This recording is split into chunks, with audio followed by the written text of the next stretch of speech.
പരീക്ഷയ്ക്ക് വരുന്ന വളരെ ഇമ്പോർട്ടന്റ് ആയിട്ടുള്ള ഷുവർ ക്വസ്റ്റ്യൻസ് ആണ് ഈ ഒരു വീഡിയോയിൽ ഞാൻ ഡിസ്കസ് ചെയ്യാനായിട്ട് പോകുന്നത്. അപ്പൊ ശ്രദ്ധിച്ചിരിക്കുക, ആദ്യം തൊട്ട് അവസാനം വരെ വീഡിയോ കാണാൻ നിങ്ങൾക്ക് ആവശ്യമുള്ള വളരെ വളരെ വളരെ ഇമ്പോർട്ടന്റ് ആയിട്ടുള്ള ക്വസ്റ്റ്യൻസ് ആണ് ഇതിലെല്ലാം തന്നെ ഞാൻ ഇൻക്ലൂഡ് ചെയ്തിട്ടുള്ളത്. ഓക്കെ, അപ്പൊ നമുക്ക് ഓരോ ക്വസ്റ്റ്യൻ ആയിട്ട് നോക്കിയാലോ? ഓരോ ക്വസ്റ്റ്യൻ ആയിട്ട് നോക്കാം. First question, what is osmosis? എന്താണ് ഓസ്മോസിസ്? വളരെ ഇമ്പോർട്ടന്റ് ആയിട്ട് നിങ്ങൾക്ക് 2 മാർക്സിനോ ഈവൻ 3 മാർക്സിനോ ചോദിക്കാവുന്ന ഒരു ചോദ്യമാണ് എന്താണ് ഓസ്മോസിസ് എന്നുള്ളത്. അപ്പൊ ഓസ്മോസിസ് എന്ന് പറഞ്ഞാൽ എന്താണ്? മൂവ്മെന്റ് ഓഫ് വാട്ടർ അല്ലെ, ജലതന്മാത്രയുടെ വാട്ടർ മോളിക്യൂൾസ് അഥവാ ജലതന്മാത്ര വാട്ടർ മോളിക്യൂൾസ് എന്ത് ചെയ്യുന്നു? വാട്ടർ മോളിക്യൂൾസ് അഥവാ ജലതന്മാത്രകൾ എന്ത് ചെയ്യുകയാണ്? കോൺസെൻട്രേഷൻ അല്ലെ, കോൺസെൻട്രേഷൻ എവിടെയാണോ കൂടുതൽ അവിടെ നിന്നും കോൺസെൻട്രേഷൻ കുറഞ്ഞ ഭാഗത്തേക്ക്, ഗാഢത കൂടിയ ഭാഗത്ത് നിന്നും ഗാഢത കുറഞ്ഞ ഭാഗത്തേക്ക് എന്ത് ചെയ്യുന്നു? വാട്ടർ മോളിക്യൂൾസ് മൂവ് ചെയ്യുന്നു. ശ്രദ്ധിക്കുക, ആരുടെ ഗാഢതയാണ്? വാട്ടർ മോളിക്യൂൾസിന് തന്നെ. വാട്ടർ മോളിക്യൂൾസ് എന്ത് ചെയ്യുന്നു? they move from a region of its higher concentration to a region of its lower concentration. ആ ഇറ്റ്സ് എന്നുള്ള വാക്ക് വിട്ടുപോകരുത്. അതായത് അതിന്റെ ഗാഢത എവിടെയാണോ കൂടുതൽ അവിടെ നിന്നും അതിന്റെ ഗാഢത കുറഞ്ഞ ഭാഗത്തേക്ക് പോകുന്നു. അപ്പൊ എന്താണ് ഓസ്മോസിസ് എന്നുള്ളത് ഡയറക്റ്റ് ആയിട്ട് ചോദിക്കാം. അതുമല്ല എന്നുണ്ടെങ്കിൽ നിങ്ങളുടെ അടുത്ത് ഏതെങ്കിലും എക്സാമ്പിൾ തന്നിട്ട്, ഇപ്പൊ ഫോർ എക്സാമ്പിൾ, എന്തുകൊണ്ടാണ് നമ്മൾ വെള്ളത്തിൽ ഇടുന്ന ഉണക്കമുന്തിരി വീർത്ത് വരുന്നത്? എന്താണ് റേസിൻസ് നമ്മൾ വാട്ടറിൽ ഇടുകയാണെന്നുണ്ടെങ്കിൽ റേസിൻസ് എന്തുകൊണ്ടാണ് വീർക്കുന്നത്, അല്ലെങ്കിൽ അത് എന്തുകൊണ്ടാണ് എക്സ്പാൻഡ് ആവുന്നത് എന്നൊക്കെ ചോദിക്കാം. അല്ലെങ്കിൽ ഉപ്പിലിട്ട മാങ്ങ എന്തുകൊണ്ടാണ് ചുരുങ്ങി പോകുന്നത്, അത് ചോദിക്കാം അല്ലെ. അപ്പൊ അത്തരത്തിലുള്ള ചോദ്യം തന്നിട്ട് ഇത് ഏതാണ് പ്രോസസ്, ഇത് എന്താണ് ഇവിടെ നടക്കുന്നത് എന്നുള്ളത് ചോദിക്കാം. ഇനി ഒരു കാര്യം കൂടി ഞാൻ പറയാൻ വിട്ടു. എന്താണ്? വെറുതെ ഗാഢത കൂടിയ ഭാഗത്ത് കുറഞ്ഞ ഭാഗത്ത് എഴുതിയാൽ പോരാ. എന്തെഴുതണം? Through a semi permeable membrane.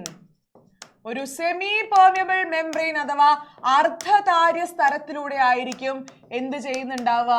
ഇതിന്റെ മൂവ്മെന്റ് അഥവാ ചലനം നടക്കുന്നുണ്ടായിരിക്കുക. ഓക്കെ, സെമി പെർമിയബിൾ എന്നുള്ള വാക്ക് എഴുതിയിട്ടില്ലെങ്കിൽ മാർക്കില്ല. യെസ്, അടുത്ത ചോദ്യം, give any 2 examples for carbohydrates. മക്കളെ, ബയോമോളിക്യൂൾസുമായി ബന്ധപ്പെട്ട ഒരു ചോദ്യം ഉറപ്പായിട്ടും നാളെ നിങ്ങളുടെ ക്വസ്റ്റ്യൻ പേപ്പറിൽ ഉണ്ടായിരിക്കും. അപ്പൊ അതുകൊണ്ട് തന്നെ ഏതെങ്കിലും 2 ഉദാഹരണം, ഏതിന്റെ കാർബോഹൈഡ്രേറ്റുകൾ, നിങ്ങൾക്ക് 4-5 കാർബോഹൈഡ്രേറ്റ് പഠിക്കാനുണ്ട്. അതിൽ ഏതെങ്കിലും, ഇപ്പൊ സ്റ്റാർച്ച് എഴുതാം നിങ്ങൾക്ക് അല്ലെ, അന്നജം എഴുതാം, അല്ലെങ്കിൽ സെല്ലുലോസ് എഴുതാം, അതിന്റെ മലയാളം സെല്ലുലോസ് തന്നെ. ഗ്ലൂക്കോസ് എഴുതാം, അതിന്റെ മലയാളം ഗ്ലൂക്കോസ് തന്നെ. ഫ്രക്ടോസ് എഴുതാം, സൂക്രോസ് എഴുതാം. ഇതിന്റെയൊക്കെ മലയാളം അത് തന്നെയാണ്, പക്ഷെ 2 എഴുതുന്നില്ല എന്ന് മാത്രം. ഓക്കെ, അപ്പൊ എന്ത് ചെയ്യാ? ഇതിൽ ഏതെങ്കിലും 2 എണ്ണം എഴുതിയാൽ മതി, മാർക്ക് കിട്ടും. യെസ്, അടുത്ത question, select and write the characteristics of mangroves in the given statement. മക്കളെ, വളരെ ഇമ്പോർട്ടന്റ് ആയിട്ടുള്ള ഒരു ഭാഗമാണ് മാൻഗ്രൂവ്സ് അഥവാ കണ്ടൽ കാടുകൾ എന്ന് പറയുന്നത്. കണ്ടൽ കാടുകളുടെ സേവനം അഥവാ അതിന്റെ ഇമ്പോർട്ടൻസ് എന്താണെന്ന് പരീക്ഷയ്ക്ക് ചോദിക്കും. എന്താണ്? A source of fish wealth, എന്താണ്? മത്സ്യസമ്പത്തിന്റെ ഉറവിടം. പിന്നെ കടലാമകളെ സംരക്ഷിക്കുന്നു, പ്രൊട്ടക്ടിങ് ടേർട്ടിൽസ്. ഇനി അവൈലബിലിറ്റി ഓഫ് മെഡിസിൻസ്, ഔഷധങ്ങളുടെ ലഭ്യത. പ്രിവെൻഷൻ ഓഫ് സുനാമിയെ തടയുന്നു. ഇതിൽ ഏതൊക്കെയാണ് മാൻഗ്രൂവ്സിന്റെ ക്യാരക്ടറിസ്റ്റിക്സ് എന്ന് പറയുന്നത്? ഒന്ന് നമുക്കറിയാം, A source of fish wealth അഥവാ മത്സ്യസമ്പത്തിന്റെ ഉറവിടം. അതുപോലെ തന്നെ പ്രിവെൻഷൻ ഓഫ് സുനാമിയെ തടയാനും സഹായിക്കുന്നു. What are hormones? എന്താണ് ഹോർമോണുകൾ എന്ന് ചോദിക്കാം. എന്താണ് ഹോർമോണുകൾ എന്ന് പറഞ്ഞാൽ നമ്മുടെ ശരീരത്തിലുള്ള എല്ലാ തരത്തിലുള്ള ബയോളജിക്കൽ ആക്ടിവിറ്റി അല്ലെ, എല്ലാ തരത്തിലുള്ള ബയോളജിക്കൽ പ്രോസസ്സുകളെ, അതായത് നമ്മുടെ ശരീരത്തിലുള്ള എല്ലാ ശാരീരിക പ്രവർത്തനങ്ങളെ കൃത്യമായി എന്ത് ചെയ്യുന്നു? ഏകോപിപ്പിക്കാനും അതുപോലെ തന്നെ കോർഡിനേറ്റ് ചെയ്യാനും റെഗുലേറ്റ് ചെയ്യാനും വേണ്ടി സഹായിക്കുന്ന തന്മാത്രകൾ അഥവാ മോളിക്യൂളുകളാണ് എന്ത്? ഹോർമോണുകൾ എന്ന് പറയുന്നത്. ഇതിൽ നിന്ന് നിങ്ങളോട് ചോദിക്കാവുന്ന ഒരു ട്രിക്കി ആയിട്ടുള്ള ക്വസ്റ്റ്യൻ ആണ്, ആരാണ് ഹോർമോണുകളെ പ്രൊഡ്യൂസ് ചെയ്യുന്നത് ചോദിക്കാം. വിട്ടുപോകരുത്. ആരാണ്? എൻഡോക്രൈൻ ഗ്ലാൻസ് അഥവാ എൻഡോക്രൈൻ ഗ്രന്ഥികൾ. എൻഡോക്രൈൻ ഗ്രന്ഥി, ഇത് നിങ്ങളോട് ചോദിക്കാവുന്ന 1 മാർക്കിനടക്കം ചോദിക്കാവുന്ന ഒരു ചോദ്യമാണ്. എൻഡോക്രൈൻ ഗ്രന്ഥി അഥവാ എൻഡോക്രൈൻ ഗ്ലാൻഡുകളാണ് എന്ത് ചെയ്യുന്നത്? ഹോർമോണുകളെ പ്രൊഡ്യൂസ് ചെയ്യുന്ന, ഹോർമോണുകളെ ഉൽപ്പാദിപ്പിക്കുന്നത്. ഇനി ഇതിന് ഏതെങ്കിലും 2 എക്സാമ്പിൾ എഴുതാൻ പറയും. നിങ്ങൾക്ക് ഈസ്ട്രജനോ പ്രൊജസ്ട്രോണോ, പ്രൊജസ്ട്രോൺ അല്ലെങ്കിൽ ടെസ്റ്റോസ്റ്റെറോൺ. ശരി, ടെസ്റ്റോസ്റ്റെറോൺ, ഇതിൽ ഏത് വേണമെങ്കിലും എഴുതാം. ഈസ്ട്രജൻ എഴുതാം, പ്രൊജസ്ട്രോൺ എഴുതാം, മലയാളം ഇത് തന്നെയാണ് കേട്ടോ, സെയിം തന്നെയാണ്. പ്രൊജസ്ട്രോൺ, ടെസ്റ്റോസ്റ്റെറോൺ, ഈസ്ട്രോജൻ ഏത് വേണമെങ്കിലും എഴുതാം. യെസ്, ഇതേപോലെ തന്നെ എൻസൈം എന്താണെന്ന് ചോദിക്കാം. അപ്പൊ എൻസൈം എന്ന് പറഞ്ഞാൽ എന്താ? ഒരു കെമിക്കൽ റിയാക്ഷൻ, ഒരു രാസപ്രവർത്തനം വേഗത്തിലാക്കാൻ വേണ്ടി സഹായിക്കുന്നതാണ്. അത്തരത്തിലുള്ള ചോദ്യം പ്രതീക്ഷിക്കാം. അടുത്ത question, analyse the diagrams and answer it. എന്താണ് ചോദിച്ചിരിക്കുന്നത്? ആൻസർ. നമുക്കൊരു ഡയഗ്രം തന്നിട്ട് അത് ആൻസർ ചെയ്യാനാണ് പറഞ്ഞിട്ടുള്ളത്. In a unicellular organism by what means do substances from the environment enter the cells. എന്താണ് ചോദിച്ചിരിക്കുന്നത്? ഏകകോശ ജീവിയിൽ ബാഹ്യ പരിസരത്ത് നിന്നും പദാർത്ഥങ്ങൾ കോശങ്ങളിലേക്ക് പ്രവേശിക്കുന്ന മാർഗം ഏത്?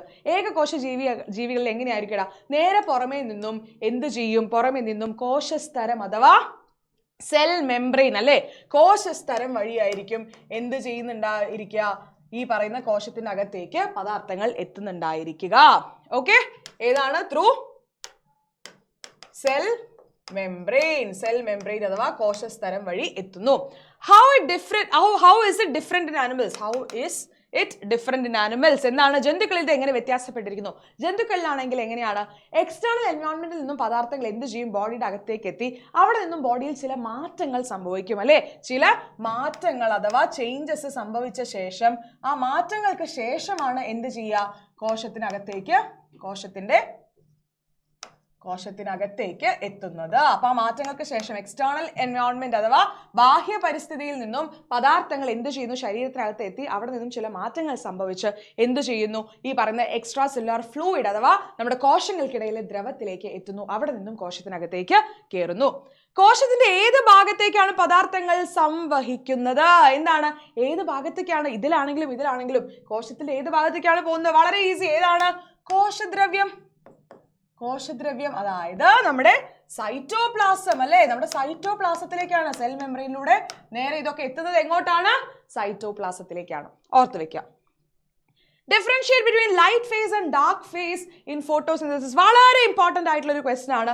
ലൈറ്റ് ഫേസും ഡാർക്ക് ഫേസും ഡിഫറൻഷിയേറ്റ് ചെയ്ത് എഴുതാനായിട്ട് പറയും. മക്കളെ, ലൈറ്റ് ഫേസും ഡാർക്ക് ഫേസും എഴുതാൻ പറഞ്ഞു കഴിഞ്ഞാൽ എന്ത് ചെയ്യുക? ഒരു ടേബിൾ വരയ്ക്കുക. ലൈറ്റ് ഫേസും ഡാർക്ക് ഫേസും. ലൈറ്റ് ഫേസിൽ എന്താണ് സംഭവിക്കുന്നുണ്ടായിരിക്കുക? ലൈറ്റ് ഫേസിൽ നമുക്കറിയാം എവിടെ വെച്ചാണ് നടക്കുക എന്ന് ആദ്യം എഴുതുക. എവിടെയാണ്? ഗ്രാനയിൽ വെച്ച് നടക്കുന്നു. ഇത് എവിടെ വെച്ച് നടക്കും? സ്ട്രോമയിൽ വെച്ച് നടക്കും. ലൈറ്റ് ഫേസിൽ എന്ത് സംഭവിക്കും? വാട്ടർ സ്പ്ലിറ്റ് ചെയ്യുന്നു. ജലം എന്ത് ചെയ്യുന്നു? വിഘടിക്കുന്നു. വാട്ടർ സ്പ്ലിറ്റ് ചെയ്ത് വിഘടിച്ചിട്ട് എന്തായിട്ട് മാറുന്നു? വാട്ടർ ഹൈഡ്രജനും അതുപോലെ തന്നെ ഓക്സിജനുമായിട്ട്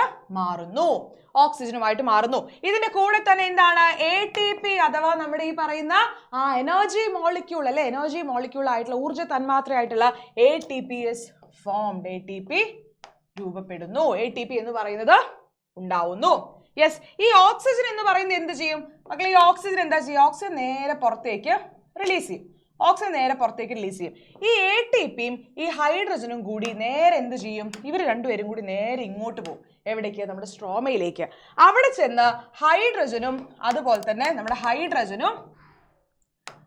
തന്നെ ഇവിടെയുള്ള നമ്മുടെ കാർബൺ ഡൈ ഓക്സൈഡും കൂടി ചേർന്ന് എന്ത് ഫോം ചെയ്യടാ? ഗ്ലൂക്കോസ് ഉണ്ടാവും. ATP ഉപയോഗിച്ചിട്ട് ഗ്ലൂക്കോസ് C6H12O6 അതായത് നമ്മുടെ ഗ്ലൂക്കോസ് ഉണ്ടാവുന്നു. യെസ്, അപ്പൊ കൃത്യമായിട്ട് ഇത് മനസ്സിലാക്കി വെക്കുക. ഇനി ഒരു കാര്യം കൂടി പറയാം. ഈ പേര് വരാനുള്ള കാരണം എന്താ? ലൈറ്റ് ഫേസിൽ എന്ത് ഉപയോഗിക്കുന്നുണ്ട്? ലൈറ്റ് അഥവാ പ്രകാശം ഉപയോഗിക്കുന്നു. Light is used. പ്രകാശം ഉപയോഗിക്കുന്നു. ഇവിടെ ലൈറ്റ് ഇസ് നോട്ട് യൂസ്ഡ് അല്ലെ. ഡയറക്റ്റ് ആയിട്ട് എന്ത് ചെയ്യുന്നില്ല? ലൈറ്റിനെ ഡിപ്പെൻഡ് ചെയ്യുന്നില്ല. അപ്പൊ ഈ കാര്യങ്ങൾ എഴുതി വെക്കുക. മിസ് മലയാളത്തിൽ പറഞ്ഞിട്ടുണ്ട്. അപ്പൊ എഴുതിയിട്ട് രണ്ടുള്ള സമയം കളയുന്നില്ല എന്നേ ഉള്ളൂ കേട്ടോ. അപ്പൊ ജസ്റ്റ് മനസ്സിലാക്കി വെക്കുക. ഗ്രാനയിൽ വെച്ച് നടക്കും, സ്ട്രോമയിൽ വെച്ച് നടക്കും. ഇവിടെ ജലതന്മാത്ര വിഘടിച്ചിട്ട് എന്തായി മാറുന്നു? ഹൈഡ്രജനും ഓക്സിജനുമായി മാറുന്നു. യെസ്, ഇതിൽ ഓക്സിജൻ എന്ത് ചെയ്യുന്നു? പുറന്തള്ളപ്പെടുന്നു. ഹൈഡ്രജൻ എന്ത് ചെയ്യും? ഹൈഡ്രജനും ATPയും കൂടി, ഊർജ്ജ തന്മാത്രയായ ATPയും കൂടി നേരെ സ്ട്രോമയിലേക്ക് പോകും. അവിടെ ചെന്ന് ഹൈഡ്രജനും കാർബൺ ഡൈ ഓക്സൈഡും ATPയുടെ സഹായത്തോടെ എന്ത് ഫോം ചെയ്യും? ഗ്ലൂക്കോസ് ഫോം ചെയ്യും. ഇത്രയും ഓർത്ത് വെക്കുക. What is the economic importance of plants? സസ്യങ്ങളുടെ സാമ്പത്തിക പ്രാധാന്യം എന്താ എന്ന് പരീക്ഷയ്ക്ക് ചോദിക്കാം. അപ്പൊ നിങ്ങൾ വിചാരിക്കും ഇതിപ്പോ എവിടെ പറഞ്ഞിട്ടുള്ളത് ടെക്സ്റ്റിൽ? നിങ്ങൾക്ക് ഒരു സംശയം തോന്നാം. മക്കളെ, ഇത് എവിടെയാണ് പറഞ്ഞിട്ടുള്ളത്? നമ്മൾ എന്തിനു വേണ്ടിയിട്ട്? നമുക്ക് സാമ്പത്തികമായിട്ടൊരു ബെനിഫിറ്റ്, നമുക്ക് ഫിനാൻഷ്യലി എന്തെങ്കിലും ഒരു ബെനിഫിറ്റ് പ്ലാന്റ്സ് വഴി നമുക്ക് കിട്ടുന്നുണ്ടെങ്കിൽ അതിനാണ് നമ്മൾ എന്ത് പറയുക? എക്കണോമിക് ഇമ്പോർട്ടൻസ് എന്ന് നമ്മൾ പറയുന്നത്. ഇപ്പൊ പ്ലാന്റ്സ് ഉപയോഗിച്ച് നിങ്ങൾക്ക് അതിൽ കുറെ എക്സാമ്പിൾ ടെക്സ്റ്റിൽ കൊടുത്തിട്ടുണ്ട്. ഇപ്പൊ നമ്മൾ പറയുന്നു എന്താണ്? മെഡിസിൻസ് ആയിട്ട് നമ്മൾ പ്ലാന്റ്സിനെ ഉപയോഗിക്കുന്നുണ്ട് അല്ലെ. മെഡിസിൻസ്, മരുന്നുകളായിട്ട് നമ്മൾ എന്തൊക്കെ ഉപയോഗിക്കാറുണ്ട്? നമ്മൾ നീം അല്ലെ, ആര്യവേപ്പ് ഉപയോഗിക്കും, ആര്യവേപ്പ് ഉപയോഗിക്കും, തുളസി ഉപയോഗിക്കും, തുളിതായി തുളസി ഉപയോഗിക്കാറുണ്ട്, കറ്റാർ വാഴ അല്ലെ, കറ്റാർ വാഴ നമ്മൾ ഉപയോഗിക്കും, കറ്റാർ വാഴ അതായത് നമ്മുടെ നീമുണ്ട്, തുളസി ഉണ്ട്, അലോവേര ഉണ്ട്, ഇതൊക്കെ എന്താണ് മരുന്നായിട്ട് ഉപയോഗിക്കുന്നതാണ്. ഇത് ഒരു സാമ്പത്തിക പ്രാധാന്യമായിട്ട് നമുക്ക് എഴുതാം. ഇനി അതേപോലെ തന്നെ ബിവറേജസ് ആയിട്ട് അഥവാ പാനീയങ്ങൾ, ബിവറേജസ് അഥവാ പാനീയങ്ങളായിട്ട് നമ്മൾ ഉപയോഗിക്കുന്നതാണ് എന്ത്, നമ്മുടെ ടീ ആൻഡ് കോഫി അല്ലെ, ടീ ആൻഡ് കോഫി എന്ന് പറയുന്നത് നമ്മുടെ തേയിലയും അല്ലെ, തേയില, ടീ എന്ന് പറയുമ്പോൾ തേയില അല്ലെങ്കിൽ ചായ നമ്മൾ പറയുന്നില്ല. അതേപോലെ തന്നെ കാപ്പിക്കുരു അല്ലെ, കാപ്പി നമ്മൾ എന്താണ് ഈ പറയുന്ന പോലെ തന്നെ നമുക്ക് പൈസ കിട്ടാൻ വേണ്ടി ഫിനാൻഷ്യൽ ബെനിഫിറ്റിന് വേണ്ടി നമ്മൾ ഉപയോഗിക്കാറുണ്ട്. ഇനി അതേപോലെ നമ്മൾ സ്പൈസസ്, സുഗന്ധ വ്യഞ്ജനങ്ങളായിട്ട് ഉപയോഗിക്കും. സ്പൈസസ് നമ്മൾ എന്തൊക്കെയാണ് ഉപയോഗിക്കുക, നമ്മൾ പെപ്പർ അല്ലെ, പെപ്പർ അതായത് കുരുമുളക് എഴുതാം. യെസ്. ഇനി നമ്മുടെ നട്ട്മെഗ്, ജാതിക്ക അല്ലെ, നട്ട്മെഗ് NUTMEG, ജാതിക്ക. അങ്ങനെയുള്ള ഇത്തരത്തിലുള്ള സാധനങ്ങളൊക്കെ നമ്മൾ എന്താണ് സുഗന്ധ വ്യഞ്ജനങ്ങളായിട്ട് ഉപയോഗിക്കാറുണ്ട്. ഇനി നിങ്ങൾക്ക് ഇത് എഴുതാം, എന്താ, ബയോ പെസ്റ്റിസൈഡ്സ്, ജൈവ കീടനാശിനികൾ, ബയോ പെസ്റ്റിസൈഡ്സ് അഥവാ ജൈവ കീടനാശിനി. ജൈവ കീടനാശിനിയായിട്ട് നമ്മൾ എന്തിനൊക്കെയാണ് ഉപയോഗിക്കാറുള്ളത്, നമ്മൾ ഈ പറയുന്ന പോലെ ഈ പറയുന്നത് എന്താണ്, നമ്മുടെ വേപ്പിൻ കഷായം എന്ന് പറഞ്ഞാൽ നമ്മൾ ആര്യവേപ്പും ഈ പറയുന്ന പോലെ വെളുത്തുള്ളിയൊക്കെ ഇട്ട് നമ്മൾ എന്ത് ചെയ്യാറുണ്ട്, നമ്മൾ ഇതുപോലെ ബയോ പെസ്റ്റിസൈഡ് ആയിട്ട് ഉപയോഗിക്കാറുണ്ട്. അപ്പൊ അത്തരത്തിലുള്ള കാര്യങ്ങളൊക്കെ അവിടെ എഴുതാനായിട്ട് പറ്റും. പിന്നെ റബ്ബർ ലാറ്റക്സ് അല്ലെ, റബ്ബർ ലാക്റ്റിക്സ് നമുക്ക് എഴുതാം, അതും എന്താണ് ഒരു എക്കണോമിക് ഇമ്പോർട്ടൻസ് നമുക്ക് എഴുതാം. അപ്പൊ ഇതിൽ ഏത് വേണമെങ്കിലും എഴുതാം, മാർക്കിനനുസരിച്ച് മാത്രം ആൻസർ ചെയ്യുക. അടുത്ത ചോദ്യം, what is the invaluable service provided by mangroves, കണ്ടലുകൾ നൽകുന്ന സേവനങ്ങൾ എന്തെല്ലാം? വളരെ ഇമ്പോർട്ടന്റ് ആണ് മക്കളെ, ചോദിക്കാം എക്സാമിന് കണ്ടലുകളെ പറ്റി ചോദിക്കാം. ഓക്കെ, അപ്പൊ എന്തൊക്കെയാണ് കണ്ടൽ കാടുകളുടെ പ്രാധാന്യം എന്ന് പറയുന്നത്? ഒന്ന് നമുക്കറിയാം, എന്താണ് ഫിഷ് വെൽത്ത് അല്ലെ, ഫിഷ് വെൽത്ത് അഥവാ മത്സ്യസമ്പത്ത് വളരെയധികം ഉള്ള ഒരു സ്ഥലമാണ് അല്ലെ, മത്സ്യസമ്പത്ത് വളരെയധികം ഉള്ള ഒരു ഭാഗമാണ് കണ്ടലുകൾ എന്ന് പറയുന്നത്. ഇനി എന്താണ്, ഇനി നമുക്കറിയാം മറ്റൊരു ഗുണം എന്ന് പറയുന്നത് എന്താണ്, കോസ്റ്റൽ സോയിൽ അഥവാ തീരദേശത്തെ മണ്ണ് അല്ലെ, തീരദേശത്തെ മണ്ണ്, കോസ്റ്റൽ സോയിലിനെ പ്രൊട്ടക്ട് ചെയ്യാൻ വേണ്ടിയിട്ട് തീരദേശ മണ്ണ്, തീരപ്രദേശത്തുള്ള മണ്ണൊക്കെ എന്താണ് സംരക്ഷിക്കാൻ വേണ്ടിയിട്ട് ആര് സഹായിക്കും, മാംഗ്രൂവുകൾ സഹായിക്കുന്നുണ്ട്. ഇനി അതുപോലെ തന്നെ വലിയ രീതിയിലുള്ള ബയോഡൈവേഴ്സിറ്റി നമുക്ക് അവിടെ കാണാം. ബയോഡൈവേഴ്സിറ്റി എന്ന് പറഞ്ഞാൽ എന്താ, ജൈവ വൈവിധ്യം, പലതരത്തിലുള്ള ചെടികളും പലതരത്തിലുള്ള ആനിമൽസ് അല്ലെ, മൃഗങ്ങളും പക്ഷികളും ഒക്കെ നമുക്ക് എവിടെ കാണാം, ഈ കണ്ടൽ കാടുകളിൽ നമുക്ക് കാണാനായിട്ട് സാധിക്കും. ഇനി അതുപോലെ തന്നെ എന്താണ്, ഗ്ലോബൽ വാർമിംഗ് കുറയ്ക്കാൻ അല്ലെ, ഗ്ലോബൽ വാർമിംഗ്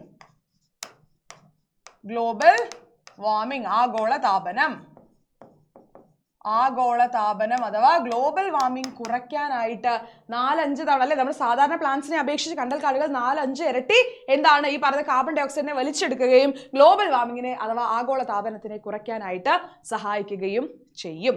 അതേപോലെ തന്നെ എന്താണ്, സുനാമി തടയാൻ അല്ലെ, പ്രിവെന്റ് സുനാമി. സുനാമിയിൽ ടി സൈലന്റ് ആണ്, എക്സാമിന് എഴുതുമ്പോൾ ശ്രദ്ധിക്കുക കേട്ടോ. സുനാമി തടയുന്നു. യെസ്. അപ്പൊ ഇത്രയും കാര്യങ്ങളൊക്കെയാണ് ആര് ചെയ്യുന്നത്, നമ്മുടെ കണ്ടൽ കാടുകൾ ചെയ്യുന്നത്. ഇത് കൃത്യമായിട്ട് ഓർത്ത് വെക്കുക. ഇതിൽ ഏത് പോയിന്റ് എങ്ങനെ വേണമെങ്കിൽ തന്നിട്ട് ചോദിക്കാം. നേരത്തെ കണ്ട പോലെ 1 മാർക്കിനോ 2 മാർക്കിനോ ചോദിക്കാം, അല്ലാന്നുണ്ടെങ്കിൽ 3 മാർക്സിന് ഇങ്ങനെ എഴുതാനും ചോദിക്കും. യെസ്. അപ്പൊ അത്രയും ക്വസ്റ്റ്യൻസ് ആണ് നമുക്ക് ഡിസ്കസ് ചെയ്യാനായിട്ട് ഉണ്ടായിരുന്നത്. വളരെ പ്രധാനപ്പെട്ട ചോദ്യങ്ങളാണ് ഞാൻ ഇവിടെ കൊടുത്തിട്ടുള്ള എല്ലാം തന്നെ. അപ്പൊ ഈ ചോദ്യങ്ങൾ ഒന്നും തന്നെ നിങ്ങൾ മിസ് ചെയ്യരുത്. ഇമ്പോർട്ടന്റ് ക്വസ്റ്റൻ ആണ്, വളരെ വളരെ വളരെ ഇമ്പോർട്ടന്റ് ക്വസ്റ്റൻ ആണ്, ഷുവർ ക്വസ്റ്റ്യൻസ് ആണ്. യെസ്. അപ്പൊ ഈ വീഡിയോ ഇഷ്ടപ്പെട്ടുണ്ടെങ്കിൽ മക്കൾ എന്ത് ചെയ്യുക, ഈ വീഡിയോ ഒന്ന് ലൈക്ക് ചെയ്യുക, നിങ്ങളുടെ ഫ്രണ്ട്സിന് അയച്ചു കൊടുക്കുക. നാളെ പരീക്ഷയാണ്, അവർ കാണട്ടെ. ഫ്രണ്ട്സിന് അയച്ചു കൊടുക്കുക, ഷെയർ ചെയ്യുക, ആൻഡ് നമ്മുടെ ചാനൽ സബ്സ്ക്രൈബ് ചെയ്യാൻ മറക്കരുത്. ഓക്കെ. അപ്പൊ ഈ വീഡിയോ ഇഷ്ടപ്പെട്ടു എന്നുണ്ടെങ്കിൽ നിങ്ങൾ തീർച്ചയായിട്ടും താഴെ കമന്റ് ചെയ്യുക. അപ്പൊ എല്ലാവർക്കും all the best and by.